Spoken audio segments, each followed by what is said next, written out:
আসসালামু আলাইকুম প্রিয় ভিউয়ার্স। আজকে আমরা আলাপ করব ময়মনসিংহ বোর্ড 2024 সালের আইসিটি তৃতীয় অধ্যায়ে যে ম্যাথ চেয়ার ছিল সেটা নিয়ে। তা আমরা উদ্দীপকটি দেখে নেই। উদ্দীপকটি হলো P = 60 10 এবং Q = 2B base 16। Radix point প্রশ্ন রেডিক্স পয়েন্ট কি? ক নম্বর NAND গেট দিয়ে OR গেট তৈরি করে ব্যাখ্যা করো। গ নম্বর হলো P এর মান 102, N হলে N এর মান নির্ণয় করো। গ নম্বর হলো 2 এর পরিভোগের সাহায্যে -P (10 + -Q 10) নির্ণয় করো। আমরা সরাসরি উত্তরে চলে যাই। তাহলে রেডিক্স পয়েন্ট কি? রেডিক্স পয়েন্ট হলো পজিশনের সংখ্যা পদ্ধতিতে পূর্ণাংশ ভগ্নাংশের দুটি অংশকে যে ডট দ্বারা ভাগ করা হয় তাকে রেডিক্স পয়েন্ট বলা হয়। যেমন ডটটা কি? যেমন আমরা এখানে এই যে যে কোনো সংখ্যার 25.25 লিখলাম, এই যে এই সংখ্যাটা 25কে এই যে পয়েন্টটা দিয়ে আলাদা করছে, এই একটা 25 একটা 25, এটাই হলো রেডিক্স পয়েন্ট। মানে এটা হলো ফ্র্যাকশন, এটা হলো পূর্ণ সংখ্যা, এই যে আলাদা করছে এটা হলো রেডিক্স পয়েন্ট। দশমিকটা কি বলা হয়? রেডিক্স পয়েন্ট মূল। এটা হলো এক্সপ্যান্ড। এর আশা করি উত্তরটা বুঝতে পারছো। ক্ষয়টা আমরা যাবো যে NAND গেট দিয়ে OR গেট তৈরি করো। তাই NAND গেট দিয়ে OR গেট তৈরি করতে হলে আমরা যেটা করব, তাই NAND গেট দিয়ে OR গেট তৈরি করা ব্যাখ্যা হলো। তাই OR গেটের আমরা জানি যে OR গেটের ফাংশনটা লিখে যে A + B। OR গেটের কাজ হলো যোগের কাজ। তাই এখন যেহেতু NAND গেট দিয়ে করতে হয়েছে আর NAND গেট হলো গুণের কাজ, তো NAND গেটটা তাহলে আমরা এখানে দুইটা বার দিলাম। দুইটা বারটা কি? দুইটা বার দিলে কি হয়? একই হয়। দুইটা বার দিলে কীভাবে? যেমন এখানে আমরা রাখলাম যে এখানে একটা NAND গেট দেখলাম, তাই NOT গেটে এখানে 0 থাকলে এখানে কী হবে? 1। আবার আরেকটা NOT গেট দিলাম, তাহলে এখানে কি হবে? যদি এখানে যদি আবার 1 হয় তাহলে এখানে হবে 0। তার মানে কি এই প্রথম 0 ছিল, আবার এখানে দুইটা NOT গেট দিলে কি হয়? সেই ফলাফল একই থাকে। তাই এখানে দুইটা NOT গেট দেওয়া হয়েছে, তার মানে এইটাই একই। অথবা এরকম যদি থাকে, তো এরকম থাকলে আমরা কি লিখতে পারি? এই লিখতে পারি। আগে যদি এ থাকে, আগে এ থাকতো, মানে এর উপরে যদি আবার এই দেওয়া হয় তাহলে এই রইল। সুতরাং যে এই সংখ্যাটা এখানে লেখা হলো, দুইটা দিলে কোনোটাই থাকে না। তাহলে এটাকে আমরা কি করতে পারি? প্রথমেই একটা NOT গেট আমরা বাদ দিলাম, এখানে এটার উপরে দিলাম আর এটার উপরে দিলাম, আর এটা উঠে গেলে কি হয়? যোগ থাকলে গুণ, গুণ থাকলে যোগ হয়। তাই এখানে যোগ আছে, এখানে গুণ, আর উপরটা রেখে দিলাম। তাই আমরা যেহেতু আমাদেরকে OR গেট দিয়ে বাস্তবায়ন করতে হয়েছে, তো আমরা দুইটা ঘেট আঁকি। তা দুইটা তার নেই। তা প্রথম হলো এটা নিলাম, এই যে একটা নিলাম, আর একটা এরপরে আর একটা NOT গেটের জন্য একটা নিলাম, আর একটা বির জন্য একটা নিলাম, আর বি একটা NOT গেটের জন্য একটা নিলাম। তো এইখানে আমাদের যেহেতু OR গেট প্রয়োজন, তা আমাদের দুইটা NOT গেট দরকার হবে। তাই একটা NOT গেট গেলো এখান দিয়ে, আবার একটা NOT গেছে বি দিয়া। তাই আমরা এখানে প্রথম বি দিয়ে একটা NOT গেট নিলাম, এই আবার এ দিয়ে একটা NOT গেট নিলাম, এই। তাহলে এখানে তাই এ গেল একটা, আবার বি গেল একটা, আর এইখানে একটা গেছে বি, আবার এখানে একটা গেছে বি, এখানে একটা গেছে, এখানে একটা। তাহলে কয়টা NOT গেট হলো? এর দুইটা, বিরও কিন্তু দুইটা। তাহলে বির দুইটা হলে আমরা কী লিখতে পারি? তো এইখানে এই বির উপরে দুইটা হলে একটা, তাহলে একটা দিলাম, থাকে একটা, আবার এর উপরেও দুইটা, একটা, তো এর একটা দিলাম, থাকে কি? আরেকটা। এই দুটোটার উপরে একটা পুরাটার লগে একটা দিয়ে দিলাম। তাহলে এখন দেখা যাচ্ছে আমরা এই রেজাল্টটা পাইছি। তো পাওয়া গেলে আর আমরা এটা কী করতে পারি? এই রেজাল্ট এখানে নিয়ে আসলাম। এখানে নিয়ে আসলে এখানে যে এখন এই আমরা এই গুণের পরিবর্তে এটা যদি আমরা উঠাই দিই, উপরে যদি এই বারটা উঠাই দিই, তাহলে এখানে গুণ আছে না, কিন্তু আমরা যোগ দিতে পারি। আর যোগ দিলে কি এই যে দুইটা থেকে থাকলে এরকম থাকলে কি হয়? এরকম থাকলে আমরা এরকম লিখতে পারি এই। তাহলে এটার পরিবর্তে দুটি বা ভ্যানিশ হয়ে যায়, এটার পর ভ্যানিশ হয়ে যায়, তারপর A + B পেলাম। তাই OR গেটের কাজটা কি? যোগের কাজ। তাই OR গেটে আমরা কী করলাম? এই OR গেট হলো একটা চাঁদা আকৃতি। তাহলে আমরা এখানে দুইটা নিলাম, ইনপুট নিলাম, আর এখানে OR গেটের কাজ হলো যোগ। তাই এই দুইটা ইনপুটে তার দেওয়া A আর B ঢুকলো, তাহলে এখানে কত হলো? ফলাফল বেরোলো A + B। তাহলে OR গেট দিয়ে NAND গেট, এটা ছিল NAND গেট, এটা হলো কি OR গেট। তাই NAND গেট দিয়ে OR গেট বাস্তবায়িত করা হলো। আশা করি তোমরা বুঝতে পারছো। তো আসলে মূল বিষয়টা হলো যে এখানে যেহেতু NAND গেট থাকবে, তাই NAND গেট হলো গুণের কাজ, আর OR গেট হলো কি? যোগের কাজ। তাই এনে আমরা এই যে ফলাফলটা গুণ বেরোয়েছে, আবার এখানে ফলাফলটা কি? যোগ বেরোয়েছে। তো সুতরাং অর গেট বাস্তবায়িত হলো। অর গেট কিন্তু যোগের কাজ, এটা বুঝতে হবে। এখানে তোমরা যারা ইয়াতে না বুঝে থাকো তো অন্যান্য ভিডিও দেওয়া আছে, সেই ভিডিও থেকে দেখে নিতে পারো একেবারে। আশা করি ক্ষয়ের উত্তরটা শেষ হলো এখানে। এবং আমরা গ নম্বরে যাবো। গ নম্বর প্রশ্নটা ছিল কি, পি এর মান 102 বৃত্তি n হলে n এর মান নির্ণয় করো। তাহলে n এর মান নির্ণয় করো। তো আমরা এখন যাবো, উত্তরটা দেই।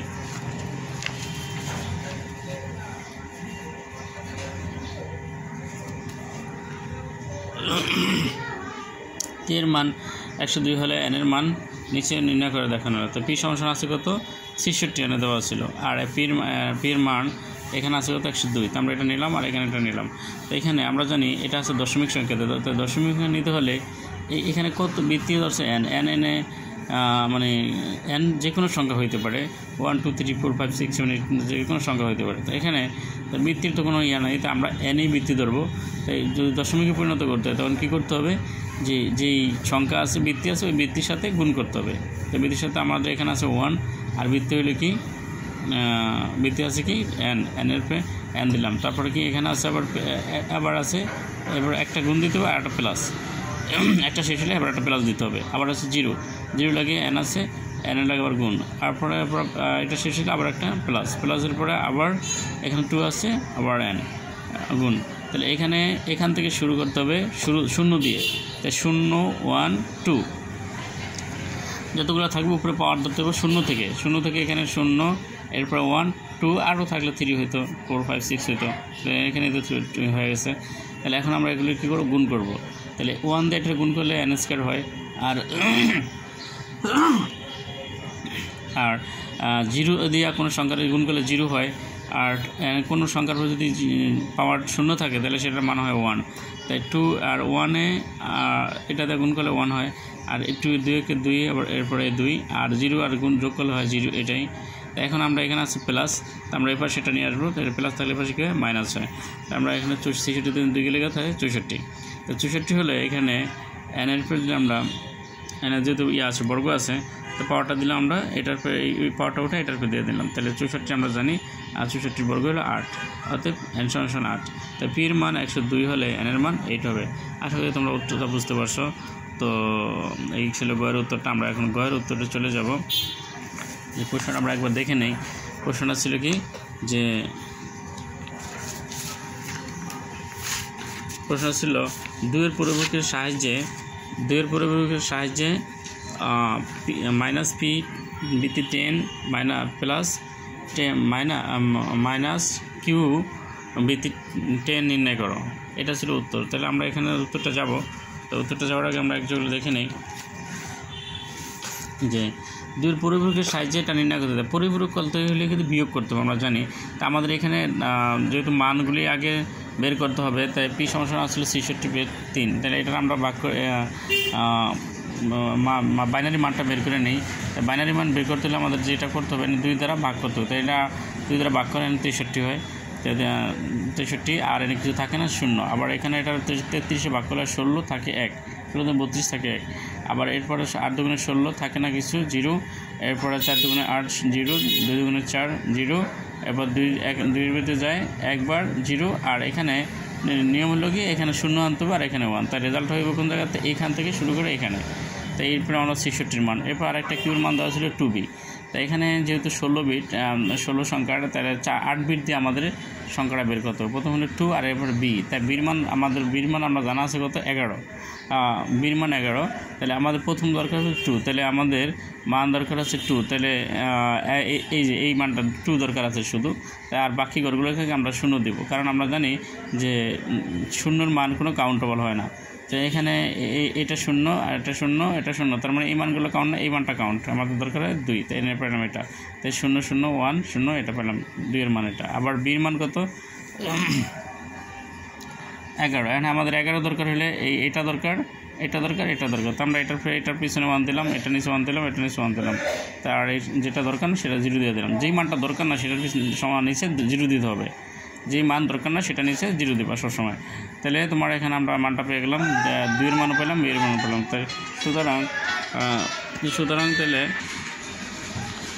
তাহলে আমরা 2b সমান পেলাম। এটা মান 2 এর মান এটা, আর b এর মান কিন্তু এটা আমরা একত্র করলাম।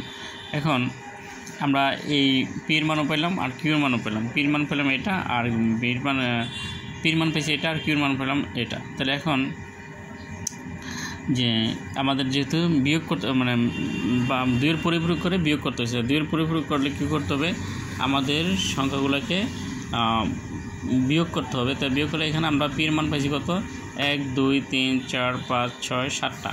আমাদের সকলে মনে রাখতে হবে পরিপূরক করার আগে বিটে নিতে হবে। বিটে না থাকলে বিটে নিতে হবে। বিটে মানে 8টা, 4টা 4টা 8টা বিটে নিতে হবে। যদি দেখতে হবে আমাদের যে মানটা পাওয়া গেছে সেটা কি বিটে আছে কিনা। তাই এখানে মান পাইছি 1টা 2টা 3 4 5 6 7, 7টা পাইছি। তাহলে এখানে আমার দরকার কি, আরও একটা শূন্য দিতে হবে। যদি বিট পরিণত না হয় তাহলে বাম দিকে শূন্য দিয়ে পরিণত করতে হবে। এখন 1 2 3 4 5 6 7 8, 8টা হয়েছে। বিটে নিতে হলে 8টা হইতে হবে। তাহলে আমরা এখানে বাম দিকে শূন্য দেব, ডানে নয়। তো এখানে আমরা একটা শূন্য দিয়ে এটার পরিণত করলাম। এখন তা দুইয়ের পরিপূরক করতে হলে প্রথমে আগে একের পরিপূরক করতে হবে। আর একের পরিপূরক আমরা জানি শূন্য থাকলে 1, অন্য আর 1 থাকলে 0। তাহলে এখানে প্রথম আছে 0 দিলাম 1, এখানে আছে 1 দিলাম 0, এখানে 4টা 1, 4টা 0, 4টা 1 দিলাম। এই যে এই 1 এই 0 এই 1 এই 0 1 এই 0 1, মানে 0-এর পরিবর্তে 1 আর 1-এর পরিবর্তে 0, ইজিলি একটা বিষয়। তাহলে এখানে আবার 1-এর পরিবর্তে 0 আর 0 আছে, 0-এর পরিবর্তে 1। তাহলে এরপরে কী করলো, পরিপূরক করার পরে 1 যোগ করতে হবে। এখানে এটা হলো একের পরিপূরক।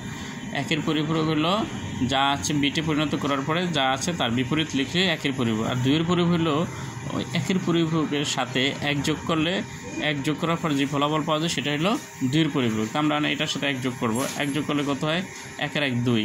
তাই 2 বসানো যাবে না, এখানে 0 বসাইতে হবে, কারণ বৃত্তি আছে 2, বিয়োগ করলে চলে যায়, সেটা 0 বসাইতে হবে। তাহলে হাতে থাকে কত, 1। যতবার বিয়োগ করবো ততবার হাতে 1 থাকবে। তাই সেই 1 এর 1, আর এখানে আর কোনো কিছু নাই, এটা নেমে গেছে, এটা নেমে গেছে, এটা প্রত্যেকটা যা আছে তাই নো চেঞ্জভাবে নেমে গেছে। এগুলো আমরা পেলাম এটা পি মাইনাস পি বিতি 10 মান। এখন আমরা আবার কিউর মানটাকে পরিপূরক করতে হবে। তাহলে এখানে দেখা যাচ্ছে কিউর মানটা কিন্তু 1 2 3 4 5 6 7 8 পুরোটাই বিটে আছে। তা 8টা বিটে আছে। তাই এখানে কোনো যোগ করার দরকার নেই, শূন্য পিছনে ডাইনে বামে দেওয়া দরকার নেই। তাহলে এখানে আমরা এটার পরিপূরক করবো। এটা পরিপূরক করলে কী হবে, যে এখানে শূন্য আছে 2টা, প্রথম দিলাম 2টা 1, এখানে 1 0 0 1 1 0 0 1 0 0 1 1 0 0। এটা হলো একের পরিপূরক। হ্যাঁ, এটা হলো একের পরিপূরক। আর এটা হলো আবার কি, দুইয়ের পরিপূরক। যে এই প্রথম বিটের থেকে পরিণত চেঞ্জ করার পর সেটা হবে একের পরিপূরক। আর একের পরিপূরকের সাথে 1 যোগ করলে হয় দুইয়ের পরিপূরক। তাই এখানে আমরা 1 যোগ করি 0 আর 1 যোগ করলে হয় 1ই। আর এগুলি যা আছে তাই বসে যাবে, এখানে যা আছে। তাহলে এখানে আমরা পাইলাম এই যে কিউ নটের মান পেলাম। হ্যাঁ, কিউ নটের এটা মান পেলাম।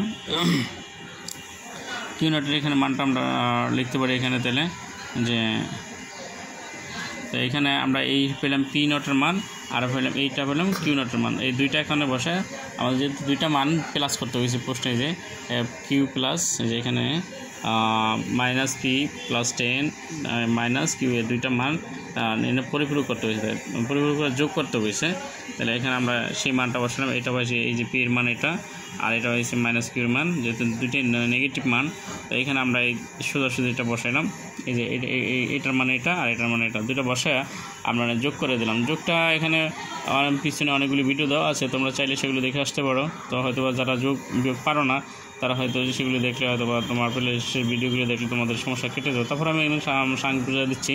মানে এই 0 আর 1 যোগ করলে হয় 1, আর 0 আর 1 যোগ করলে 1, আবার এই 1 যোগ করলে হয় 0, হাতে থাকে 1, সেই 1 আর এই 1 যোগ করলে হয় 0, আবার হাতে 1 1 1 2 3 তিনটা 1 এলে একটা 1 পাইব এখানে, আর হাতে থাকবে 1 1 1 আর এই 1 যোগ করলে হয় 0, আবার একটা 1 হয়েছে, সে 1 যোগ করলে 2 2 মিলা 2, আর বৃত্তি বিয়োগ করলে হয় 1 0, হাতে থাকে 1 আর এই 1 এই 2 আর 1 3, এই 3টা 1 হলে একটা 1, আর হাতে যেই 1টা থাকবে সেটা নেমে যাবে। এটা ছিল তোমার গহের উত্তর। তো আশা করি তোমরা অবশ্যই ভালো বুঝতে পারছো যে আর যদি বুঝে না থাকো তো আমার ভিডিওটি লাইক কমেন্ট শেয়ার করে কমেন্টস মধ্যে জানাবো। আর ভিডিওটি মূলত তোমাদের উদ্দেশ্যই করা হয়, তোমাদের কোন ধরনের ভিডিও প্রয়োজন সেটা অবশ্যই কমেন্টসে জানাবা। আর অন্যান্য ভিডিওগুলিতেও আমার আইসিটির অনেকগুলি ফাংশন রয়েছে, তোমরা চাইলে সেগুলো দেখতে পারো। ইংলিশের অনেকগুলি ফাংশন রয়েছে, সেগুলো দেখতে পারো, ইন্টারমিডিয়েটের এবং এসএসসিরও। এবং তাইলে আমরা আজকের মতো এখানে শেষ করি। আবার হয়তো বা কোনো ভিডিও নিয়ে তোমাদের সাথে কথা হবে। সেজন্য তোমরা সবাই ভালো থাকবে, সুস্থ থাকি। আসসালামু আলাইকুম।